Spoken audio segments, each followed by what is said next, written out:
इससे पहले तक मैंने आपको बताया कि हमें जब बीबस आता है तो यहाँ अगर हमारा आउटपुट नहीं हो रहा वोल्टेज, तो हमें ये 3 लाइनें चेक कर लेनी है पहले, जो हमारी सीपीयू से आती हैं। इन तीनों लाइनों को चेक करने के बाद हमें पता चल जाता है कि हमारी आईसी खराब है या सही है। अगर इन 3 लाइन में कोई फॉल्ट होगा, इनमें लगे हुए कंपोनेंट खराब होंगे, तो हमारी आईसी वर्क नहीं करेगी। तो ज़्यादातर केसों में ये होता है कि कोई भी मोबाइल रिपेयरिंग करने वाला बंदा जब यहाँ बीबस की सप्लाई चेक कर लेता है, उसके बाद अगर उसका बी बैट नहीं निकलता है, तो वो चार्जिंग आईसी चेंज करता है ज़्यादातर केसों में। तो अगर चार्जिंग आईसी खराब होती है और ये लाइन हमारी ओके होती हैं पहले से, तो उस काम में उस वक्त तो ये चीज़ें सही हो जाती हैं कि चार्जिंग आईसी चेंज करने पे हमारा बी बैट बनने लगता है। लेकिन अगर ये लाइनों में दिक्कत है और फिर हम इस आईसी को चेंज करते हैं, तो हम कितनी बार चेंज कर लें आईसी को, हमारी ये प्रॉब्लम सॉल्व नहीं होती है, जिसके कारण वो कभी भी चार्जिंग को नहीं बना पाते हैं। तो वो किसी और दुकान पे भेजते हैं। अगर उसको नॉलेज है सर्किट की, तो वो इन लाइनों को चेक करके पता कर लेता है कि हाँ, अगर इन लाइनों में फॉल्ट है जिसकी वजह से ये चार्जिंग नहीं आउटपुट कर रहा था, तो वो इन लाइनों को ट्रेस करके उनको सही कर देता है।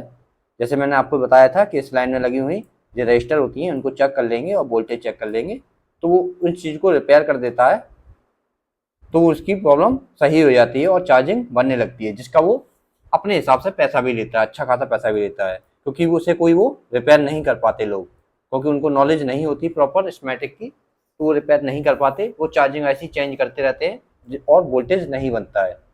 तो हमने ये बताया कि चार्जिंग आईसी सही कब होती है, कब निकालनी है, कब नहीं निकालनी है। ये आपको हमने इन तीनों लाइनों के जरिए बताया कि प्रोटोकॉल जरूरी होते हैं मोबाइल के लिए, क्योंकि जितनी भी आईसियाँ होती हैं वो सीपीयू से जुड़ी रहती हैं इन्हीं प्रोटोकॉल के जरिए।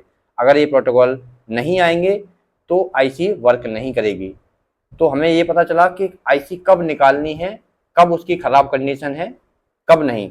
तो हमें जब पता चल जाएगा कि टेस्ट करने पे कि ये हमारी लाइनें ओके हैं, तो हमारी चार्जिंग आईसी ख़राब होती है। अगर ये लाइनें ओके नहीं हैं, तो हमारी चार्जिंग आईसी सही होती है। पहले हमें इन लाइनों को ट्रेस करना होता है, देखना होता है कि इनमें लगे हुए कंपोनेंट ख़राब तो नहीं है।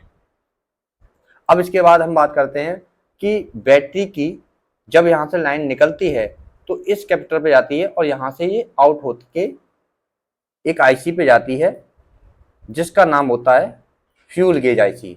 फ्यूल गेज आईसी होती है एक ऐसी होती है जिसमें हमें परसेंटेज शो होती है, यानी कि जैसे बाइक में मीटर होता है, ऐसे ही ये फ्यूल गेज आईसी एक इसका मोबाइल का मीटर होती है, जो बैटरी कितने परसेंट चार्ज है उसको दर्शाती है। अगर बैटरी चार्ज है और ये फ्यूल गेज आईसी खराब है, तो हमें परसेंटेज शो नहीं होगा। जैसे कि मोटरसाइकिल में, एक उदाहरण के तौर पर, मोटरसाइकिल में अगर पेट्रोल है, टंकी उसकी फुल है, लेकिन अगर उसका मीटर खराब है, तो हमेशा वो जीरो पर ही रहेगा, यानी कि वहाँ दर्शाएगा कि फ्यूल है ही नहीं, या फुल पे रहेगा चाहे उसमें पेट्रोल हो या ना हो। तो फ्यूल गेज आईसी एक तरह से मोबाइल में परसेंटेज को शो करती है कि बैटरी कितने परसेंटेज चार्ज है, कितने परसेंटेज चार्ज नहीं है। अगर बैटरी में परसेंटेज से रिलेटेड कोई दिक्कत आती है, तो हमारी फ्यूल गेज आईसी को हमें चेक करना होता है कि हमारी फ्यूल गेज आईसी सही है या नहीं। हमने आपको बताया था हर एक फ्यूल गेज आईसी में, या कोई भी आईसी हो, ए टू जेड मोबाइल में कोई भी आईसी लगी हो, उसमें सीपीयू से 2 लाइनें जरूर जाती हैं जो हमारी प्रोटोकॉल की लाइनें होती हैं।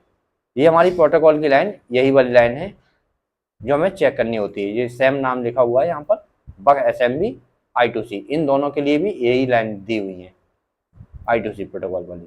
तो इसमें हमें देखना होता है कि यहाँ चार्जिंग जब आएगी, तो चार्जिंग आने पर यहाँ जो चार्जिंग की तरफ से, जो चार्जिंग आईसी की तरफ से लाइन जारी होती है, वहाँ एक रजिस्टर लगी होती है बीच में, जिसको करंट सेंस रजिस्टर कहा जाता है। ये इसका काम होता है कि यहाँ से जब चार्जिंग आईसी से वोल्टेज जाएगा, तो इसके एक सिरे पे आता है और वो इस फ्यूल गेज आईसी के अंदर चला जाता है, और ये सेंस कर लेता है चार्जिंग को कि चार्जिंग आईसी से कितना वोल्टेज आ रहा है। अब मैं इसकी लोकेशन ट्रेस करता हूँ, यहाँ डबल क्लिक करूँगा, लेआउट पे जाऊँगा, यहाँ लेआउट पे जाके यहाँ पेस्ट करूँगा और नेक्स्ट करूँगा। तो यहाँ पर ये आईसी में, यहाँ पर ये फ्यूल गेज आईसी है, इसके पास में ये रजिस्टर आपको दिखाई दे रहा है। यहाँ हम मेन बोर्ड में देख लेते हैं इस चीज़ को। ये यहाँ से चार्जिंग से निकला वोल्टेज और इस करंट सेंस रजिस्टर के एक इस सिरे पे जाएगा और यहाँ से फ्यूल गेज आईसी में चला जाता है। उसके बाद फ्यूल गेज आईसी में यहाँ से बैटरी जब हम लगाते हैं तो बैटरी का जो कनेक्शन होता है वो सीधा इस रजिस्टर पे जाता है और फ्यूल गेज आईसी में चला जाता है। ये एक मीटर की तरह फ्यूल गेज आईसी में लगा रहता है, जो बैटरी की तरफ से बैटरी को सेंस करता है कि ये कितनी परसेंटेज चार्ज है और यहाँ से उतनी ही परसेंटेज के हिसाब से वोल्टेज चार्जिंग आईसी हमारी आउटपुट करती है।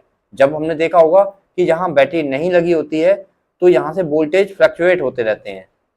जब यहाँ से वोल्टेज आते हैं यहाँ फ्लक्चुएट होते रहते हैं, वो उसका रीजन होता है कि वो यहाँ बैटरी नहीं लगी होती है, जिसकी वजह से वो उसे सेंस नहीं कर पाती। इसलिए वो उस आईसी को पता नहीं चल पाता, चार्जिंग आईसी को, कि इसे प्रॉपर कितना वोल्टेज हमें देना है। तो यही रीजन होता है कि यहाँ जब बैटरी नहीं लगी हो तो यहाँ वोल्टेज फ्लक्चुएट करते रहते हैं और आगे जाके जीरो हो जाते हैं, क्योंकि यहाँ पर वोल्टेज नहीं शो हो रहे होते हैं बैटरी के, क्योंकि वे बैटरी को सेंस नहीं कर पाता है। उसके बाद यहाँ वोल्टेज जाने के बाद ये बैटरी के लिए, ये बैटरी की तरफ से सेंस करता है। देखो ये हमने क्लिक किया, यहाँ बी बैट की सप्लाई आई, ये रजिस्टर लगे हुए हैं, ये टीपी लगी है, उसके बाद ये कनेक्टर पे जा रहा है वोल्टेज, तो यहाँ वोल्टेज हमें मिलने लगता है।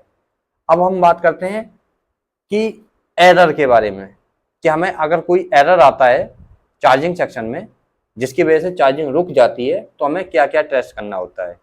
अगर हमारा एरर इस टाइप से आता है कि आपकी मोबाइल में, जैसे मैं आपको दिखा देता हूँ,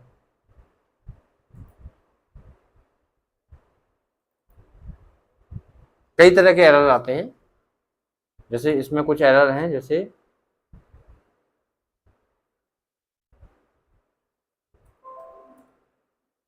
चार्जिंग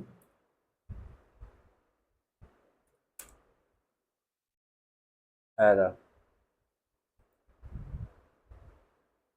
इमेज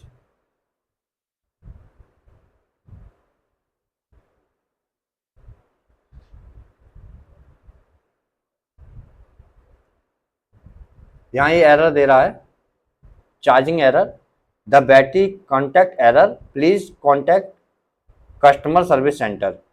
इस टाइप का एरर आता है। या फिर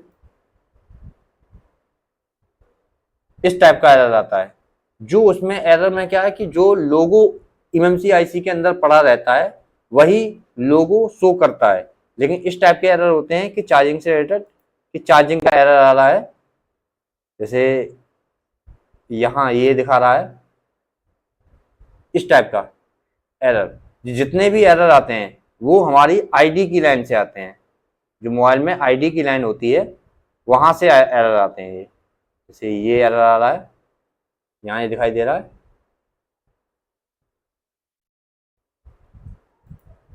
इस टाइप का एरर। तो जितने भी ये एरर आते हैं ये आईडी की लाइन की वजह से आते हैं, जिसकी वजह से चार्जिंग स्टॉप हो जाती है, हमारा मोबाइल चार्ज नहीं होता है। तो इस प्रकार के जितने भी एरर आते हैं उसके लिए हमें सिर्फ आईडी की लाइनों को हमें ट्रेस करना होता है। तो हम आईडी की लाइन में आपको दिखाता हूँ। यहाँ पर बैटरी कनेक्टर से एक लाइन जाती है जिसका नाम होता है बैटरी कनेक्टर आईडी। जो आईडी की लाइन की जो भी एरर होते हैं वो इस टाइप से मैंने आपको दिखाए थे, उस टाइप के एरर होते हैं, तो हमें सिर्फ आईडी की लाइनों को ट्रेस करना होता है। तो इसमें हम ट्रेस करते हैं तो ये इस लाइन में ये 7 नंबर पिन से ही हमारी आईडी की लाइन जा रही है, 7 नंबर पिन और 2 नंबर पिन, ये आईडी की लाइन है जिसमें एक टीपी होता है। उसके बाद यहाँ पर एक टीवीएस डायोड लगा हुआ है और आगे जाकर बैटरी कनेक्टर की आईडी की लाइन जो जा रही है वो हमारी पीएमआईसी लिखा है, पीएमआईसी 8937 में जा रही है, जिसमें एक रजिस्टर लगा हुआ है, ये हमारा 100 किलो ओम का रजिस्टर लगा होता है। तो हमें इस लाइन को ट्रेस करना है और उसमें लगे हुए रजिस्टरों को चेक करना है, इनकी वैल्यू अगर कम ज़्यादा हो जाती है या ओपन हो जाते हैं तो इस कंडीशन में ये एरर हमें देखने को मिलते हैं। तो हम इसकी लोकेशन देखेंगे, लेआउट में जाएंगे, पेस्ट करेंगे, सर्च करेंगे, तो हमारा यहाँ पर ये बैटरी कनेक्टर है, एक टीपी है, इसके यहाँ पर ये हमारा एक रजिस्टर लगा हुआ है जो हमारा 100 किलो ओम का है, यहाँ वैल्यू दी गई है, ये 100 किलो ओम का है। तो हम इस रजिस्टर को चेक करेंगे कि हमारी इसकी वैल्यू कहीं कम तो नहीं हो गई या ज़्यादा तो नहीं हो गई, या फिर ये ओपन तो नहीं हो गया, यानी कि इस पैड पे से हट तो नहीं गया है, इसका कनेक्शन टूट तो नहीं गया है। तो उसकी लोकेशन हमने देख ली थी, ये लोकेशन थी इसकी बैटरी कनेक्टर की यहाँ पर। तो हम यहाँ चार्जिंग में जाते हैं, देखो ये हमारा बैटरी कनेक्टर है जिसमें ये हमारी आईडी की लाइन लगी हुई है, ये आईडी की लाइन जा रही है और ये लाइन जाके इस रजिस्टर पे जा रही है। ये रजिस्टर हमारा 100 किलो ओम का है, अगर ये ओपन हो जाएगा तो ये हमारी प्रॉब्लम हमें देखने को मिलेगी चार्जिंग से रिलेटेड। तो ये यहाँ पर आ रहा है और यहाँ पर वोल्टेज भी मिलते हैं, जैसे हमने यहाँ देखा, यहाँ एक वोल्टेज भी मिलते हैं, वोल्टेज रेगुलेटर LDO 16 नंबर 1.8, यहाँ हमें 1.8 वोल्टेज देखने को मिलेगा। बैटरी कनेक्टर आईडी की लाइन पे 1.8 वोल्टेज हमें देखने को मिलेगा और ये हमारा पावर आईसी में ये लाइन हमारी जा रही होती है। तो अगर कभी भी इस टाइप का एरर आता है तो हमें बैटरी कनेक्टर आईडी की लाइन देखनी है, जिसमें लगे हुए रजिस्टर को हमें देखना है कि इसकी वैल्यू हाई तो नहीं हो गई है या ओपन तो नहीं हो गया है, और उस पर हमें वोल्टेज 1.8 वोल्टेज जो मिल रहे हैं वो हमें चेक करने होते हैं। अगर हम इसे चेक कर लेंगे तो हमारी वो आईडी की लाइन की जो एरर है वो हमारा हट जाएगा और ये हमारा PMIC में ये लाइन हमारी जारी होती है। उसके बाद हमारा एक और एरर आता है जिसको बोलते हैं टेम्परेचर इश्यू वाला। तो हम देखते हैं मोबाइल टेम्परेचर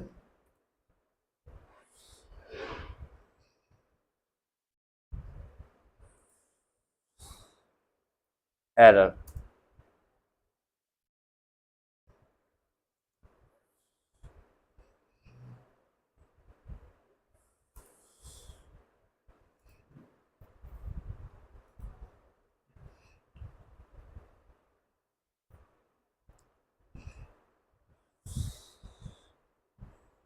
इस टाइप से हमें एरर देखने को मिलते हैं।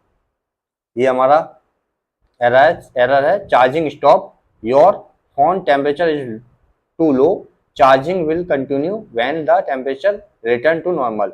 जब हमारा जो टेम्परेचर है अभी लो दिखा रहा है, इसमें बता रहे हैं लो हो रहा है, और जब ये सही हो जाएगा टेम्परेचर, तो ये नॉर्मल जब हो जाएगा तो चार्जिंग हमारी फिर से स्टार्ट हो जाएगी। ये है, ये एरर दे दिया है। Temperature too high the battery can not be full charge, यानी कि बैटरी फुल चार्ज तब तक नहीं हो सकती जब तक इसका टेम्परेचर सही नहीं हो जाए, यानी कि ये टेम्परेचर हाई हो गया है। तो इस प्रकार के जो टेम्परेचर से रिलेटेड जो भी एरर आते हैं वो हमारी, जैसे इसमें मोबाइल में लगा है, क्योंकि हर जगह MMC में जो है एरर के लिए टेम्परेचर के लिए, तो हमारा उसमें अलग तरीके से दिखाई देगा। तो हर मोबाइल में अलग अलग तरीके से दिखाई देते हैं एरर, कि हमारा चार्जिंग जो टेम्परेचर का इशू है वो अलग अलग तरह से दिखाई देंगे अलग अलग मॉडल में। तो जो प्रॉब्लम जो एरर की होती है टेम्परेचर की, वो हमारी थर्मल की लाइन से प्रॉब्लम होती है। तो इसके लिए हमें सिर्फ थर्मल की लाइनों को चेक करना होता है। तो हम थर्मल की लाइन दिखाते हैं। इसके लिए हमें बैटरी कनेक्टर पर डबल क्लिक करेंगे, लेआउट में जाएंगे, सर्किट में जाएंगे, यहाँ पेस्ट करेंगे, सर्च करेंगे, तो यहाँ पर ये हमारा बैटरी कनेक्टर आ गया।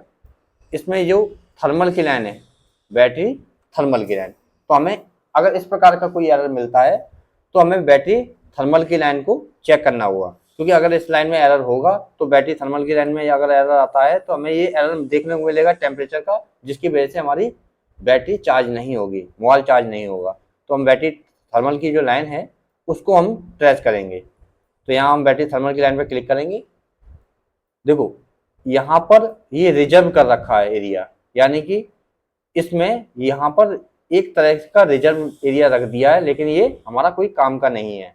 यहाँ हम सर्किट को बना सकते हैं एक तरह से। अगर हमें थर्मल की कोई लाइन हमारी खराब हो गई है, ओपन हो गई है, तो हम यहाँ पर इन रजिस्टरों का इस्तेमाल करके एक अपना सर्किट बना सकते हैं। तो ये एक रिजर्व करके सर्किट में रख दिया है एरिया, कि हम ये जगहों पर इतने वैल्यू की रजिस्टर हैं जो यहाँ लगी हुई हैं, लगा के जो हमारा सर्किट है थर्मल का वो हम बना सकते हैं। तो इन्होंने एक सर्किट के लिए जगह छोड़ रखी है, तो हमें इसको नहीं देखना है, हमें ये देखना है कि जो थर्मल की लाइन है वो ये है, यहाँ लिखा हुआ है क्वाइट थर्मल, इस पर हमें क्लिक करना है। ये हमारी लाइन है क्वाइट थर्मल की, इसमें एक रजिस्टर लगा हुआ है 0 किलो ओम का, और यहाँ एक रजिस्टर लगा है 100 किलो ओम का, और एक एनटीसी रजिस्टर लगाया हुआ है 100 किलो ओम का।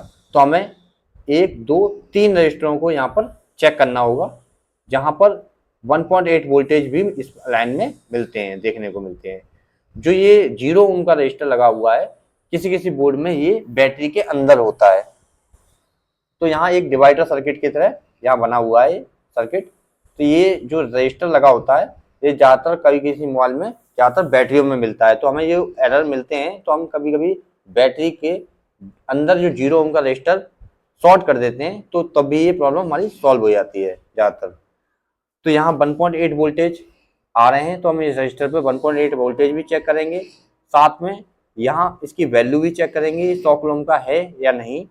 उसके बाद यहाँ एक एनटीसी रजिस्टर है, उसको चेक करेंगे। इस रजिस्टर की एक खासियत होती है कि जब भी इस पर हम हीट करते हैं तो ये अपना वैल्यू, जो अपना जो रेजिस्टेंस है उसको घटा लेगा। अगर ये इस पे ठंडा करेंगे इसे तो ये अपनी वैल्यू को बढ़ा लेता है, यानी कि 100 किलो ओम तक अपनी वैल्यू को रख लेता है। तो अगर इसमें अगर कोई प्रॉब्लम आती है इस रजिस्टर में, यानी कि इस पर हीट होने पे ये अपनी वैल्यू को कम नहीं करता है, तो ये खराब होता है। इसकी वजह से हमारी जो थर्मल की लाइन की एरर आती है, टेम्परेचर की एरर आती है, वो इसी की वजह से आती है, इसकी वजह से या फिर इस लाइन में लगे हुए रजिस्टरों के खराब होने की वजह से। तो हम इन रजिस्टरों को कॉपी करके देख लेते हैं हमारी कहाँ लगी है। तो हमने डबल क्लिक करेंगे, यहाँ पर लेआउट में जाएंगे, पेस्ट करेंगे, सर्च करेंगे, तो ये हमारी यहाँ ये रजिस्टर लगी हुई है, ये 0 ओम की है। तो हमें इसको चेक कर लेना है कि ये 0 ओम की है या नहीं। अगर ये खराब हो चुकी होती है तो इसको हमें जंपर कर देना है, क्योंकि ये 0 ओम के रजिस्टर है। 0 से 60 ओम तक रजिस्टरों को हम जंपर कर सकते हैं, लेकिन करंट सेंस रजिस्टर को नहीं, क्योंकि ये सेंस का काम करती है। इसलिए हमें इस रजिस्टर को हम जंपर कर सकते हैं। अगर ये खराब होती है, ओपन होती है, तो इसको हम जंपर कर सकते हैं। तो ये कहाँ लगी है हम देखते हैं। तो हम बोर्ड पे जाते हैं, ये हमारा डिस्प्ले जैक है, देखो यहाँ पर इस रजिस्टर की अपने लोकेशन देखी, ये हमारा डिस्प्ले जैक है, ये बैटरी जैक है, इसके जस्ट यहाँ पर ये लगी हुई है। तो हम जाएंगे तो ये यहाँ पर देखते हैं लोकेशन, 3 ये रजिस्टर लगी हैं, यहाँ पर ये लगी है, ये रजिस्टर हमारी लगी हुई है, ये 0 ओम की रजिस्टर है। तो हमें इसको चेक कर लेना है कि ये 0 ओम की है या इसकी वैल्यू बढ़ गई है। अगर इसकी वैल्यू बढ़ जाएगी, क्योंकि ज़्यादातर रजिस्टरें अपनी वैल्यू को बढ़ा लेती हैं या ओपन हो जाती हैं, इसकी खराब कंडीशन यही होती है, या तो अपनी वैल्यू बढ़ा लेंगी या फिर ओपन हो जाएंगी। तो इसको चेक कर लेना कि इसकी वैल्यू अगर बढ़ गई है तो हम इसको जंपर कर सकते हैं, जंपर कर देंगे। अगर ये ओपन हो गई है तो इसको सही से लगाएंगे, नहीं तो जंपर कर देंगे। उसके बाद हमारे ये रजिस्टर लगा है, इसको हम चेक कर लेंगे, इस पर 1.8 वोल्टेज भी मिलने चाहिए और 100 किलो ओम की इसकी वैल्यू होनी चाहिए। तो इसको लेआउट में जाएंगे, पेस्ट करेंगे, सर्च करेंगे, यानी कि ये जो रजिस्टर लगी हुई है ये 100 किलो ओम की है, यानी कि इस कैपेसिटर के जस्ट नीचे वाली। तो यहाँ जाएंगे, यहाँ देखेंगे ये जो रजिस्टर लगी है ये 100 किलो ओम की है। तो हम इसको चेक कर लेंगे, ये 100 किलो ओम की रजिस्टर होनी चाहिए और इस पर 1.8 वोल्टेज मिलना चाहिए। उसके बाद हम आगे देखेंगे, ये हमारा करंट सेंस रजिस्टर है, एनटीसी रजिस्टर, जो थर्मल रजिस्टर भी बोला जाता है। ये ज़्यादातर हमें हीट के लिए दिया जाता है कि अगर हमारा मोबाइल हीट हो रहा है तो अपनी वैल्यू को ये कम कर ले, जिससे हीटिंग बोर्ड में ज़्यादा ना हो। तो इन रजिस्टर को हम चेक करेंगे, इस रजिस्टर को क्लिक करेंगे,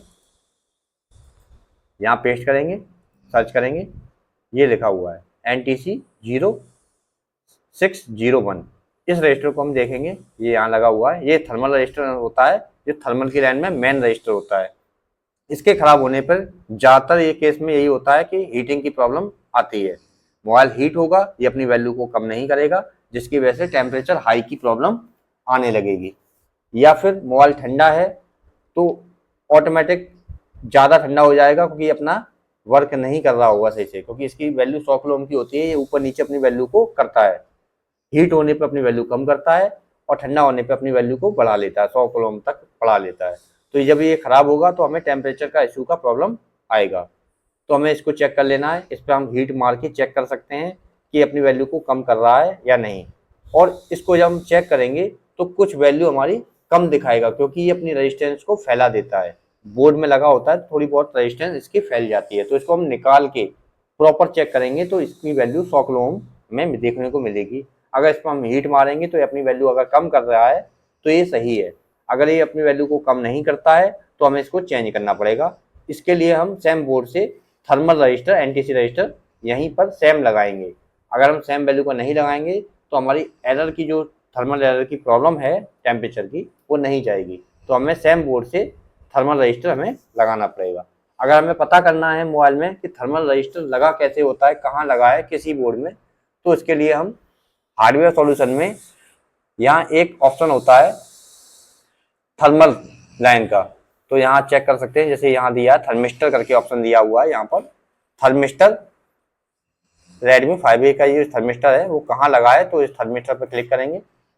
जैसे ही हम क्लिक करेंगे तो ये हमें बता देगा कि हमारे मोबाइल में थर्मल रजिस्टर कहाँ लगे हुए हैं।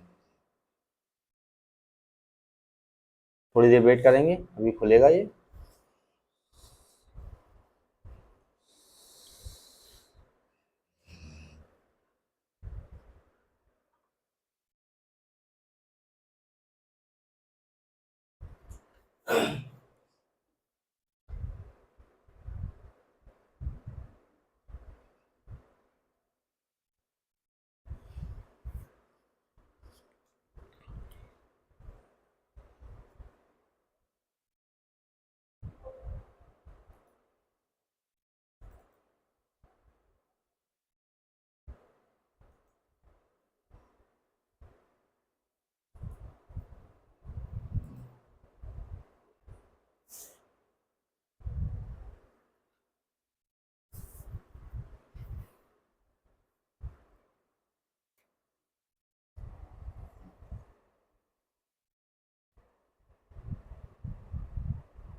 तो इस प्रकार हमारा ये बोर्ड खुला, इसमें हमने देखा थर्मिस्टर पर हमने जब क्लिक किया तो ये हमारा दिखा रहा है thermal register, quick thermal register 100 kilo ohm का, और एक यहाँ पर पीए के पास पीए का थर्मल रजिस्टर है।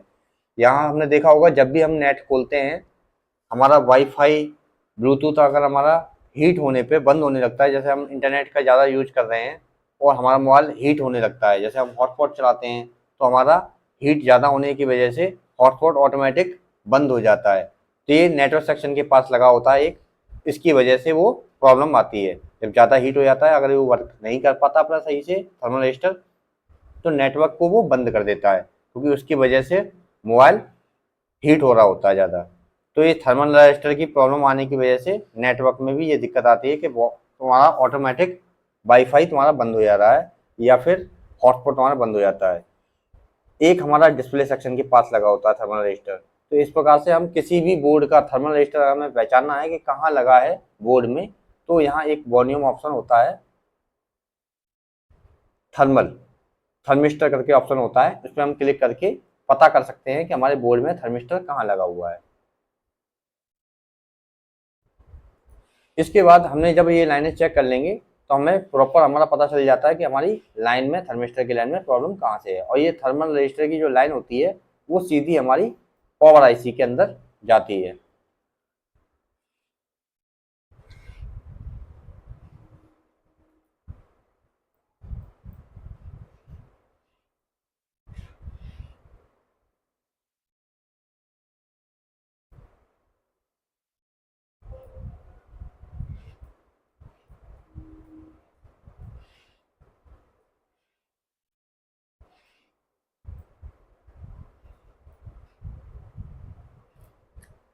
इस प्रकार अगर हम सही से ट्रेसिंग स्टेप बाय स्टेप करेंगे तो हम मोबाइल में आने वाली कोई भी फॉल्ट हो चार्जिंग से रिलेटेड, अगर हम इसी प्रकार से हम ट्रेसिंग करेंगे तो हम मोबाइल में किसी भी प्रकार की कोई भी अगर रिलेटेड कोई फॉल्ट आता है चार्जिंग से रिलेटेड, हम रिपेयर कर सकते हैं आसानी से।